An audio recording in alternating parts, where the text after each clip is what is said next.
All right, looks like we're up and recording. So this is Russell Canning again on our second podcast for NHexit, and I'm talking to Dave Ridley again.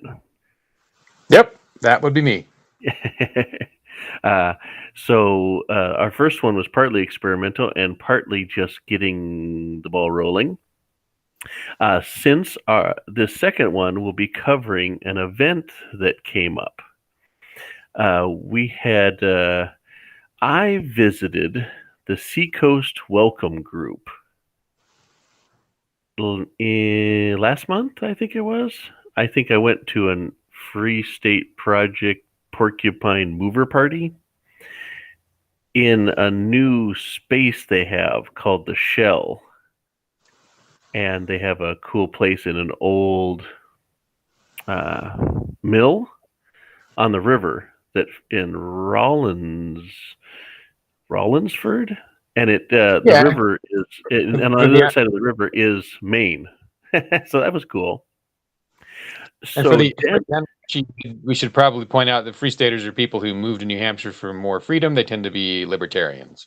Yes, and I think that's what this group is mostly full of. And that's what that party was that I went to. So that was fun. So they have a space at the back and the bottom of Lower Mills at Salmon Falls. It's at 3 Front Street in Rollinsford, Rollinsford, New Hampshire. And this is a little club they have. Fits 50 to 100 people. And he is going to, and Dennis, who's one of the people that runs this, is Dennis Pratt. He is starting a big Liberty idea discussion. He's going to have one once a month. And he's a big secession person, I guess, because he wants the first one to be about NHexit. So, nice. And so this is Dennis Pratt? Yes. Okay. I met him at the party last time around, and we hit it off right away. I think we're both we both have the same good and bad traits. So, so yeah, that was lots of fun. And then when he got a hold of our first podcast and contacted me and said, "Hey, let's do this." And I said, "Oh, that sounds wonderful. When do you want to do it?" And he said, "How about January?" And I went, "Okay, well, hate to not take advantage of this because it'll be fun." So are you going to actually go there in person? Yes. Because you're all over the country. You're all over the country driving normally. Right? Yes, and I wasn't planning on coming there till like March. Okay. And he's talked me into it. So he wants somebody to lay out the case for NHexit and kind of do a high-level, simple introduction to secessionism. Don't get too much into the history, don't get into the politics too much, don't get too deep into anything, but just kind of give them like so I'll be doing a half-hour presentation. Then they're going to break up into groups and discuss it and come back and ask questions and give suggestions and stuff like that. Cool. I also warned him that the good thing is secession gets people excited, and also it makes some people really mad. Like that's even better. They don't want you to talk about it. I mean, it's a small level of rebellion to the empire just talking about this. They don't want us to talk about this. Yeah. So that's what he's planning. It's January 6th at that place. You can look it up. You can find this information for this event on any of the social media that NHexit is on, Facebook and that sort of stuff. And you can find it at their place, which is seacoastwelcome.org. Okay. He has it there. Yeah, and I did take a quick look at the website, but yeah, it's really it's an indicator of how we just did a little podcast. Doesn't have very many viewers yet, but it's already resulted in 2 concrete things. Because on my end, you got that shell thing going. Then on my end, what happened is somebody contacted me and wanted to interview me. after the podcast aired. So it's, again, that's just one podcast. Mm-hmm. Yeah, we didn't even cover very many topics. We're not, we're not even getting into legislation that might be happening and this and that. So, uh, uh, so it'll be fun for that sort of stuff. So, who was the person that have you set up the thing, or has it already happened? I don't remember. They had a 781 area code. Somebody contacted me, and I emailed them back. We haven't set up a time to talk yet. Oh, okay, cool. Yeah, it wasn't exactly, I wasn't being contacted by the Wall Street Journal or anything. It was just, I think it was just another podcast, but it's more than nothing. And the other thing is, I don't know if Dennis knows this, or I'll be telling the people when I go to this one. It's not like I'm a spokesman for NHexit, or it's not like we have a board of directors that has to vote on things, and it's not like we have a mission statement. It's just a collection of people. I think I'll also tell them that kind of what we are is promoting all the other groups that are promoting secession, right? Like the Foundation for New Hampshire Independence and other people, you know what I mean? And we're just the ones that we don't have to have a board meeting to decide if we can do something. We can just go do it. So that one thing I've also been wondering is, if I get contacted by the normal media, do I even want to talk to them? Or should we just talk amongst ourselves? The thing we learned the hard way, so I know a little bit about PR because I was, I worked for TV stations for a long time, and I know how a good PR person interacts with me, and I know how a bad PR person interacts with me. And I was pretty close friends with Jeff Crilly, who was he's a PR guy now, but in the early 2000s he was a TV reporter, and he was probably the best feature reporter in Texas, and just brilliant guy and really nice. And he used to be interested in PR. And then one day, like in 2003, he's like, hands me this book. He goes, "Here, I wrote a book." And he really did. It was his picture on the cover. It was this brilliant graphics. It was a beautiful book. And it was called, I don't remember what it was called. It was a book about PR, how to do PR. Free publicity, I think was what it was called. And so I learned quite a bit from him. And I wrote an article right about the same time his book came out. And in fact, his book inspired me to write an article, and I wrote it for the Free State Project website. It's still there. I think it's called Our Local Media Relations. Yes, I remember that. Tips from an insider. And it just explains what works and what doesn't when you're dealing with the press. And I made a key mistake in writing that article, and that was I assumed that we would be focusing mostly on trying to avoid negative publicity and getting positive publicity. Mm-hmm. But that was actually not the paradigm that we had to deal with. It was what really happened was it was just a question of whether we were going to get enough publicity. Does that make sense? Yes. Yeah.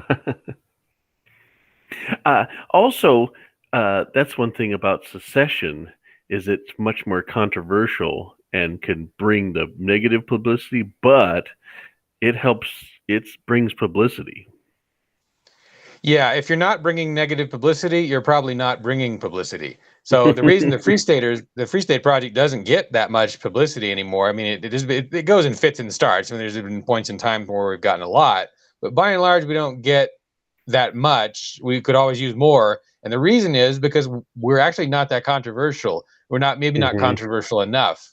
People in New Hampshire welcomed the idea of liberty people moving there a lot more than we thought they would, right? So it just became non-controversial, non-issue. Here they are. They're just some people, and of course that wouldn't happen in any other state, probably. Even Wyoming, I don't think it would have played out like that. But in New Hampshire, we just sort of blended, and so no one really cared that much in some cases. I mean, there are exceptions. There are people who lose their minds over the Free State Project, but for the most part, it's just not controversial. So that's why it doesn't get that much press. Because it's not getting that much press, we're not actually getting that many. We're not getting well. We get a pretty good number of movers, but if we got more press, we get a lot more movers, people moving for Yeah. freedom. Yeah. It seems like also I remember over time, you have people who are more libertarian and they're from some big city or something like that. When they came to New Hampshire, they thought they would be sticking out more, but they blended in more. Yep. So that it wasn't that big of a deal. Especially depends on the neighborhood or the town you move into. I mean, you seem pretty normal. So Right.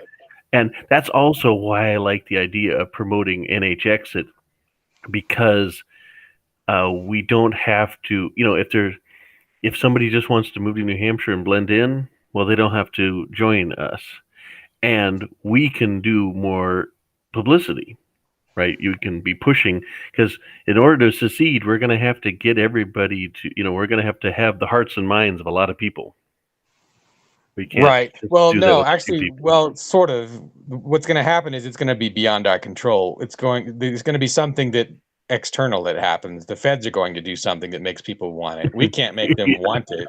It's still a crazy idea 5 years from now, just like it is now.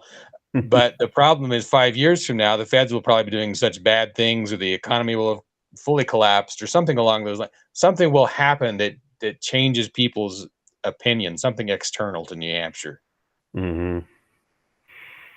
Oh, okay. So I wanted this one to be mostly about the one meeting, and I forgot to bring up a couple of things. Anybody that's listening to this podcast who hasn't read somewhere else, I would love if as many NHexit people as possible could come to the January 6th meeting. It's a Wednesday night on the Seacoast. And if anybody wants to help me present or help answer questions, contact me. Find me on social media or through some sort of NHexit thing. Or find me, I'm Russell Canning at Yahoo and stuff like that. So I'm pretty easy to find, but just contact me so I can have. And I am also needing to talk to the Foundation for New Hampshire Independence to get brochures sent to Dennis. I need to contact some of them. I haven't gotten anything back from them. And there's a couple other people I want to contact to see if they can be there. Because if people get excited about certain ideas, yeah, it'd be nice to hand them more contact info at the end. Yeah, I could use some of those brochures. I can think of a use for those right away, actually. Yeah. I have to contact them myself, yeah. I just watched a video yesterday of Ian handing them out at a Trump rally of some sort in Concord. Oh, that's a good idea. You mean like a post-election Trump rally? Yeah, it was a stop the steal thing, and he even got to talk for 5 minutes about secession. He said, "I don't know if some of you people won't be too excited about this, but let me tell you some stuff," and they were pretty receptive. So. Oh yeah, that's the perfect audience. And it's interesting this year how you would normally after each, general election, or after each 4-year election, at the imperial level, you will see that there's going to be there's a lot of people that push for secession right after it because they didn't like the outcome. Mm-hmm. But that actually didn't happen much this year. Well, not yet. Correct. I think it might. We'll see. Yeah. Okay, you know what? Let me stop the recording on this one because I think I've gotten out all the info on the swell meeting. Hey, have we hit 20 minutes yet? I don't know if I even see a recording where the number is. I think we may not be at the 20-minute mark yet, and we would probably want to make sure that each recording we upload is more than 20 minutes long, because that affects how it shows on YouTube. Oh, okay.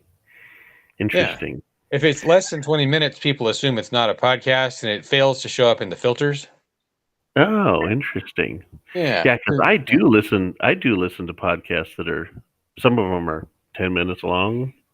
Depends on. I have one podcast. They're all 5 minutes. It's a 5 minutes in church history. Okay. And it goes back through history. It's funny, but that's, of course, I'm getting it through a podcast player. So, Everybody's um, different, but for me, if I'm going to listen to something while I'm eating or whatnot, I don't want to be messing with the computer every 10 minutes. So I yeah, don't you're listen. right. And a lot of other people are that way too. Yeah, there's a lot of people that like it. They want one that's at least a half an hour or at least an hour, right?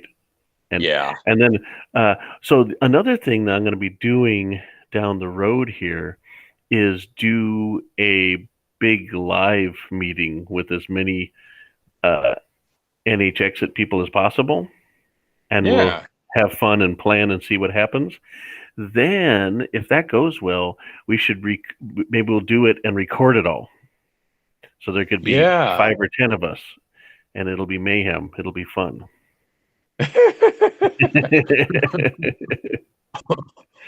uh, we and then we'll be interviewing lots of interesting characters, and so we'll see what Right. happens. And once they're on the podcast and they'll start, oh, I should do this other thing, and they'll go off and it'll inspire the people who are on it, maybe more than Hmm. the listeners.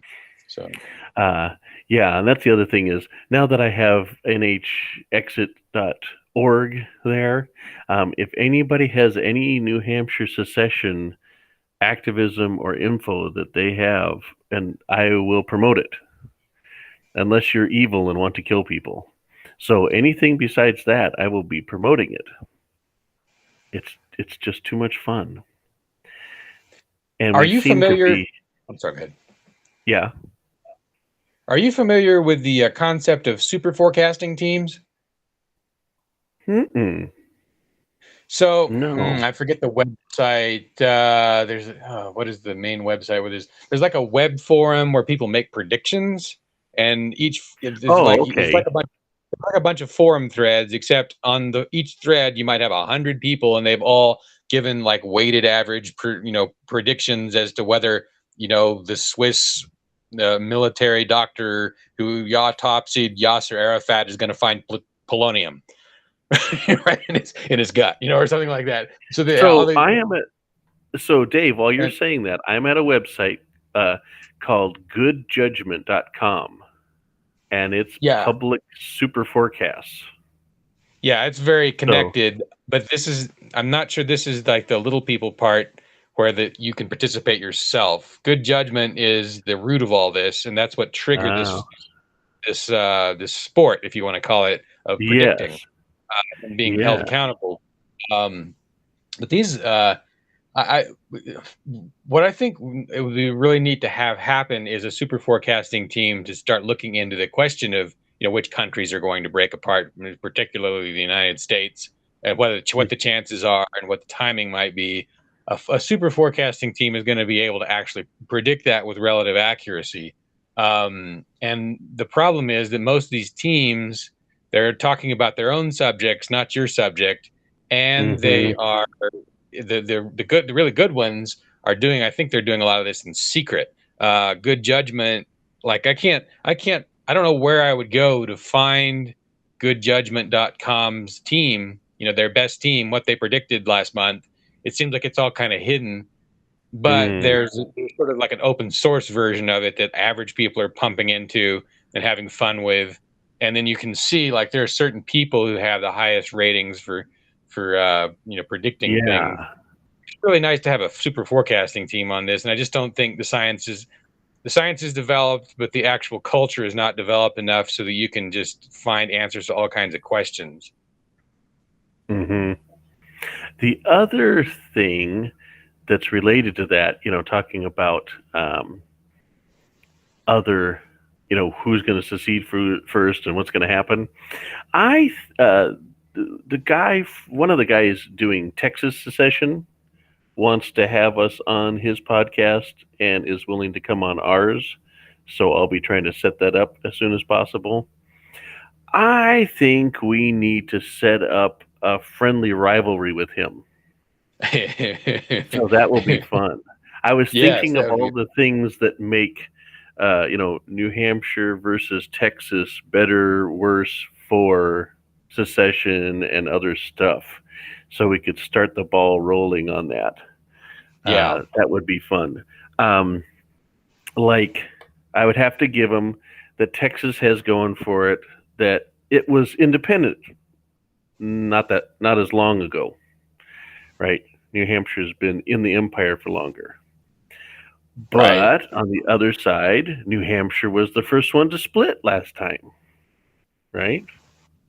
Yeah, and it did have part of New Hampshire was independent from the United States, in the 1800 era, I think.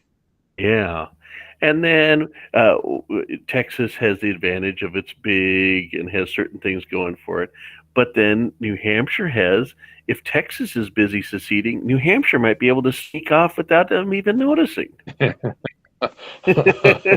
if we had, like right now, there's California guys doing it and Texas guys doing it. If they're doing it, compared to them, New Hampshire's just like we're sneaking out. So the important thing, as I understand, I'm sorry, go ahead. Yeah. Well, no, as I was going to say, the important thing, as I understand it, is getting out fast and early. If you look at Slovenia in 1991, they did have 10 days of fighting, but they were at the forefront of getting out of Yugoslavia. That 10 days of fighting started to look pretty good compared to what happened to all the other republics that dragged their feet. Well, then that would mean we need to speed things up here.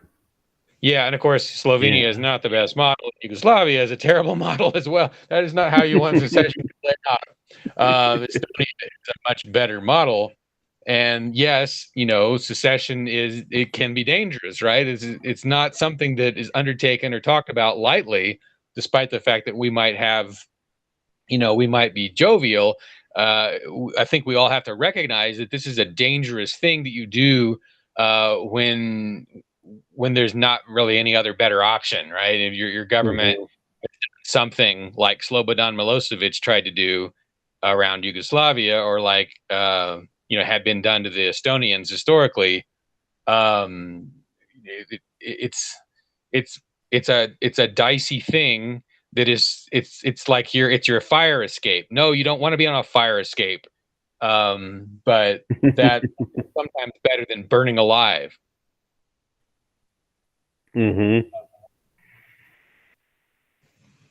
So, I think before we get too far off onto other stuff, I'm going to finish off this recording. Yeah, I think we've passed 20 minutes, so we can pick it up again. And that way we don't get too far off of our original subject on this one, so people don't have to search. Yeah, but yeah, okay. January 6th on the seacoast or near the seacoast, I guess, in New Hampshire at Rollinsford. The NHexit mini convention, I guess you could call it. Yeah, presentation for people. So yeah, if you go to any of the NHexit stuff, you'll find the dates and times. Nice. All right. Thanks, Dave. I'll close off this recording.